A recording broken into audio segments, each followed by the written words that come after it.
Hi, this is Diana with your Celebrity Apprentice recap. Last week on my recap, I said, I don't understand why Michael Andretti is getting a free pass every week for doing absolutely nothing. He stands there and gets away with it, and yet the whole team is after Lou.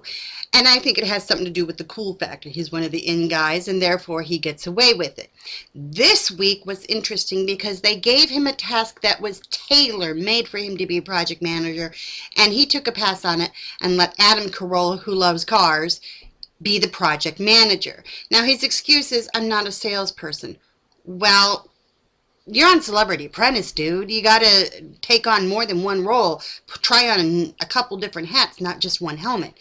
So there's not going to be another project that is as tailor-made for you as this one was. So Michael doesn't become project manager. Debbie Gibson and Adam Carolla are the project managers. Debbie Gibson's team works on something called the reflection, love your reflection. Basically, it is love your reflection in this car. This car is so you, it's part of your reflection. And the Buick executives were very clear that they wanted this to be a thoughtful branding of the car, and they had 4 key components that they wanted the people to hit on, and Debbie Gibson's team hit on them. Now, whether or not their reflection thing was understandable, I got it. I got that you were supposed to love your reflection in the car. The car is a Verana. See, Aubrey O'Day screwed me up, and now I don't know which way to say the darn word. Verana. Anyhow. The men, on the other hand, had the executive sit down with them, and Adam is just constantly popping off with jokes. He's a funny man, but sometimes his jokes are inappropriate for the moment or the time, and that's what he does, and sometimes in the boardroom, I don't think they go over as well. So the executives say, we want it to be thoughtful. And when he says, well, what about comedy? Well, witty. Witty is different, and then they say no bar room, no beer drinking jokes. It's not that kind of brand. And then he goes, cool, okay, so I'm going to do it my way. When you think thoughtful, you don't think Adam Carolla. I'm sorry, but look at the show he was on with Jimmy Kimmel. What was that show? Men something. It wasn't thoughtful, that's for sure. So then we have the Lou Ferrigno issue. They don't like Lou. These men don't like Lou because they feel like he throws them under the bus when he gets in the boardroom, and that he doesn't offer anything more than, I'll take off my shirt and do muscles. But as an observation from somebody watching the show, I see Lou eagerly trying to become part of the team, and I see the team constantly putting him off to the side. They may not see it themselves, but that's what I see. I see a man who cannot, because of his hearing impediment, be in that fast exchange of witty comments back and forth in a room because he can't hear all of it. He can't take part in all of it, and therefore he can't exchange with them. So when he goes into the boardroom and Donald asks him a question and he comes across with something and they all feel betrayed, it's because Donald looks him directly in the eye, asks him the question, and then waits for the answer. And then all of a sudden they hear a Lou that they're not used to listening to because he's not capable of that fast exchange stuff that they do in the war room. I find it funny that a lot of these guys are raising money for people with disabilities, and yet taking the time to slow down and listen to Lou in the war room is something they're not capable of doing. And they bring up his disability quite a bit. He's hard to work with because of his disability. Well, slow down a little. You want him to do the impossible, and that's catch up to you, where you could slow down and speak directly to him and treat him as an adult instead of the way you all treat him like a child. And maybe you wouldn't get the boardroom Lou who comes out and says, this is what I feel, and all of a sudden it's a strong man where you've been marginalizing him all the time. So, have to hand it to the Trumps in the boardroom, because in the end, the women won. One of the things I think really sold the car or their promotion was Debbie Gibson asking Teresa Goodis to bring her family in. I'm going to tell you, I saw the look on those executives' faces when those kids came running across the stage with their suitcases, and then the dad, and then the dog on the skateboard, and they said, bingo, that's our brand. That is what made those women win. I can almost guarantee it. Now, on the other hand, we've got Adam up there giving jokes, and his idea was that he would give a presentation, and then there would be hecklers in the audience saying, hey, well, I need this for a car. What's your idea there? How can you answer my question? And then he answers the question.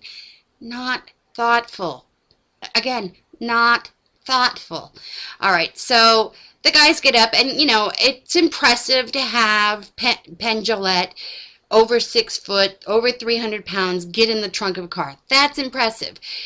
Penn showed more passion about the car than Michael Andretti of the car world. Okay, so Michael Andretti gets up, and he's on stage with Adam Carolla, and his, you know, yeah, it's a very nice car. It does this, it does that.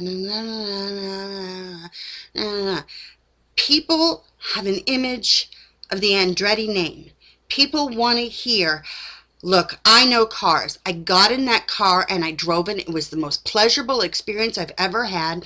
And it handles so well, and it did this and it did that. He showed zero passion whatsoever for a car. And this is a car man not showing passion, and that is what turned the executives off, because he might as well have said, I was bored to tears with this car. He might as well have said that, because he was so dispassionate about it. He doesn't have to be a salesman. He doesn't have to be a comedian, but he's Michael Andretti, car man.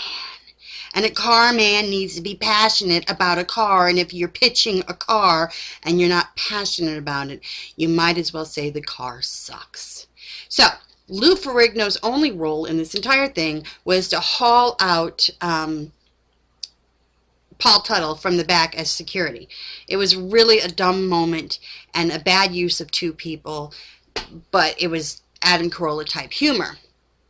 In the boardroom, they all wanted to blame Lou. You should get rid of Lou. You should fire Lou. When the men lost, the chorus of Lou, Lou, Lou, Lou, Lou, Lou, I mean, these guys can't shout his name fast enough, started. And the Trumps, I think, really saw right through, cut through the crap. Look, you might not like Lou, and he may be a bumbling fool. I don't know. I think we're going to find out next week. But because he's not the reason the men lost. By far not the reason the men lost. They lost because of Adam's concept, and they lost because of Michael Andretti's lack of passion.